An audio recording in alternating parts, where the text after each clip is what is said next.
بسم اللہ الرحمن الرحیم۔ یقین کرو اسلام کے پیروکار ہوں یا یہودی، عیسائی ہوں یا صابی، جو کوئی بھی ایمان لائے اللہ پر اور دن قیامت پر اور نیک عمل کرے تو ان کے لیے ان کا اجر ہے ان کے رب کے ہاں، اور نہیں کوئی اندیشہ ان کے لیے اور نہ وہ غمگین ہوں گے۔ اور یاد کرو جب ہم نے لیا تم سے پختہ وعدہ اور بلند کیا تم پر طور کو اور حکم دیا، پکڑ لو جو ہم نے تم کو دیا مضبوطی سے، اور یاد رکھنا وہ احکام جو اس میں درج ہیں، شاید کہ تم پرہیزگار بن جاؤ۔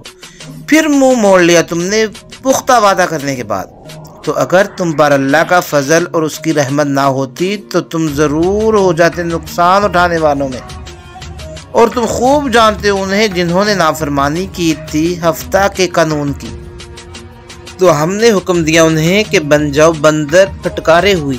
بس ہم نے بنا دیا اس ذات کو عبرت ان کے لیے جو اس زمانہ میں موجود تھے اور جو بعد میں آنے والے تھے، اور اسے نصیحت بنا دیا پرہیزگاروں کے لیے۔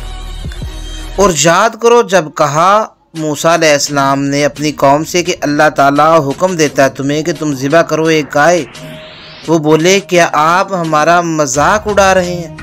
آپ نے کہا میں پناہ مانگتا ہوں خدا سے کہ میں شامل ہو جاؤں جاہلوں کے گروہ میں۔ بولے دعا کیجئے ہمارے لیے اپنے رب سے کہ وہ بتائے ہمیں کہ کیسی ہے وہ گائے۔ موسیٰ نے کہا اللہ فرماتا ہے وہ گائے ہے جو نہ بوڑھی ہو اور نہ بالکل بچی بلکہ درمیانی عمر کی ہو، تو بجا لاؤ جو تمہیں حکم دیا جا رہا ہے۔ کہنے لگے دعا کرو ہمارے لیے اپنے رب سے کہ بتائے ہمیں کیسا رنگ ہو اس کا۔ موسیٰ نے کہا اللہ تعالیٰ فرماتا ہے ایسی گائے جس کی رنگت خوب گہری زرد ہو، جو فرت بخشے دیکھنے والوں کو۔ کہنے لگے پوچھو ہمارے لیے اپنے رب سے کہ کھول کر بیان کریں ہمارے لیے کہ گائے کیسی ہو۔ بے شک گائے مشتبہ ہو گئی ہے ہم پر، اور ہم اگر اللہ نے چاہا تو ضرور اس کو تلاش کر لیں گے۔ موسیٰ بولے اللہ فرماتا ہے وہ گائے جس سے خدمت نہ لی گئی ہو کہ ہل چلائے زمین میں اور نہ پانی دے کھیتی کو، بے آب بے داغ عاجز ہو کر کہنے لگے اب آپ لائے صحیح پتہ پر۔ پھر انہوں نے ذبح کیا اسے، اور وہ ذبح کرتے معلوم نہیں ہوتے تھے۔